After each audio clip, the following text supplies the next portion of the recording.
Hello friends আয়নাগো টুসুর মা লই আইছি আরেকটা নতুন ভিডিও। আজ আই সন্ধ্যার নাস্তায় কি খাইছি সেটা আন্নাগুলোকে শেয়ার করিম। তো নাস্তা খাইতাম গেছে আর কই ঝালমুড়ি খাইম, ঝালমুড়ি খাইতাম যাই যে মুড়ি গুণ তেনাই গেছে। তখন মুড়ি গুন্ডে কীভাবে একটা সুন্দর রেসিপি বানানো যায় এটা আন্নাগুলোকে শেয়ার করুন। মুড়ি গুন্ডে সুন্দর রেসিপি বানানোলা প্রথমে আমি চুলার মধ্যে তেল দিয়ে দিছি, তেল দিয়ে এটার মধ্যে পেঁয়াজ কাঁচামরিচ কাটে দিছি, এন দিয়ে চাও বইয়ে দিছে, চার পানি উতরাইতাম দিই পেঁয়াজ কাঁচামরিচ এটা হালকা একটু লাড়ি সাড়ি লইতেছি, কুচি একদিকে পেঁয়াজ কুচি করছি, ওকে কাঁচামরিচ দিছি। এবার জাল বেশি খাইতে পারি না, আপনারা তো জানেনই জাল বেশি খাইতে আর হারি না।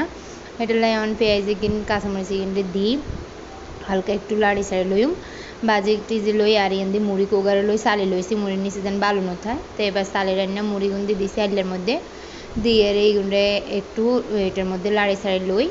তারপরে ওই আর ঘরে ম্যাগি মশলা ছিল আর কি, অনেকের ঘরে নুডলসের মশলা থাকে না, নুডলসের মশলাও দিতে পারেন বা ম্যাগি মশলা যেটা থাকে এটা দিবেন।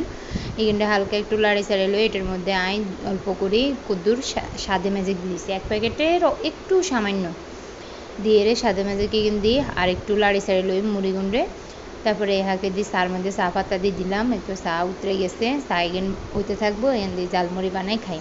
তো এবার মুড়ি গুন্ডে নামাই আনি, এটার লগে দিয়ে দিছি চানাচুর, চানাচুর দিয়ে রে মাখি রেডি হয়ে গেছে মজাদার ঝালমুড়ি। মুড়িও মচমিচ হয়ে গেছে, আবার খাইতেও এত মজা হয়েছে। সে পর্যন্ত সবাই ভালো থাকুন।